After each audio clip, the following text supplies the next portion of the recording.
मैं सत्यम मिश्रा आप सभी का अपने YouTube चैनल पे स्वागत करता हूं।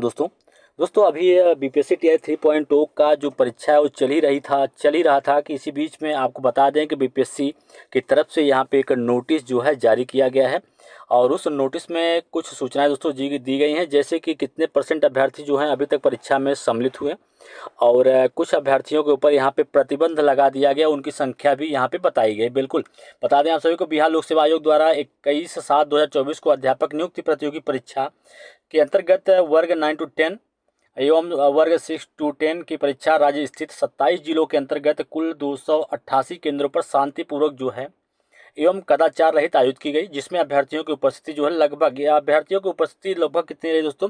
94.45। ठीक है, बिल्कुल प्रतिशत जो है उपस्थिति रही और उक्त परीक्षा को लेकर कदाचार मुक्त एवं स्वच्छ संचालन करने हेतु आयोग द्वारा सभी परीक्षा केंद्रों में आधुनिक तकनीकी की व्यवस्था की गई थी, जिसकी निगरानी करने हेतु जिला स्तर पर एवं आयोग कार्यालय में नियंत्रण कक्ष स्थापित किया गया था और इसके अतिरिक्त परीक्षा केंद्र पर अनिवार्य फिक्सिंग की व्यवस्था जो है वो की गई थी। उपयुक्त आधुनिक तकनीकी व्यवस्थाओं एवं गहन पर्यवेक्षण की सहायता से कुल 11 जिलों के 22 अभ्यर्थियों को इम्पर्सोनेशन के मामले में पकड़ा गया। बिल्कुल दोस्तों, यहाँ पे गलत जानकारी, इसका मतलब होता है इम्पर्सोनेशन, मतलब होता है कि गलत जानकारी देने वाले अभ्यर्थियों की संख्या जो है 22 है, इनको यहाँ पे पकड़ा गया। इन सभी अभ्यर्थियों पर बिहार विद्यालय परीक्षा संचालन अधिनियम 1981 के तहत एवं भारतीय न्याय संहिता के सुसंगत धाराओं के अंतर्गत प्राथमिकता दर्ज करते हुए उचित कार्रवाई की जा रही है। इसके अलावा आयोग द्वारा आगामी आयोजित होने वाली सभी परीक्षाओं से इन अभ्यर्थियों को अस्थायी रूप से डिवेयर करते हुए देश के अन्य सभी लोक सेवा आयोग को इस संबंध में सूचना दी जा रही है। बिल्कुल दोस्तों, जो अभ्यर्थी यहाँ पे पकड़े गए हैं 22, और ये दोस्तों किसी प्रकार की जो लोक सेवा आयोग की परीक्षा आगे होगी उस किसी परीक्षा में सभी अभ्यर्थी जो है शामिल नहीं हो पाएंगे। बिल्कुल इन सब चीज़ों का आपको ध्यान रखना। अगर अभी आपका आगे की परीक्षा है और आप गलत तरीके से परीक्षा में इन्वॉल्व होने की सोच रहे हैं तो इन सब चीज़ों से बिल्कुल आप सावधान हो जाइए।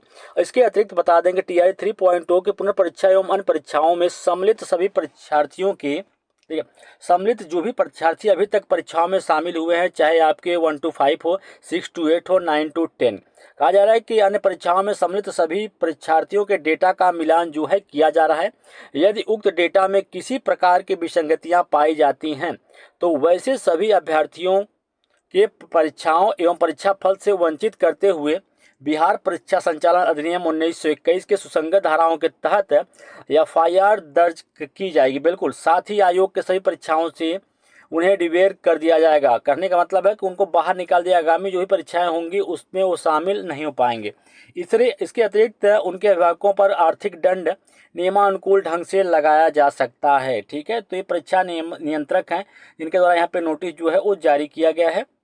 बिल्कुल भी यहाँ पे अभ्यर्थियों को सावधान रहने की जरूरत है जो कि गलत तरीके से परीक्षा में शामिल होने की कोशिश कर रहे हैं। ठीक है, इससे पहले दोस्तों आपको पता है कि टीआरई 1 या टीआरई 2 में जो गलत तरीके से परीक्षा में पास हुए हैं और शिक्षक बन गए हैं उनके ऊपर तो दोस्तों कार्रवाई चली ही रही है। यहाँ पे जो भी परीक्षा में गलत तरीके से शामिल हो गए या शामिल होने की कोशिश कर रहे हैं उनके खिलाफ भी यहाँ पे कार्रवाई की जाएगी। उसको लेकर नोटिस भी यहाँ पे जारी कर दिया गया है।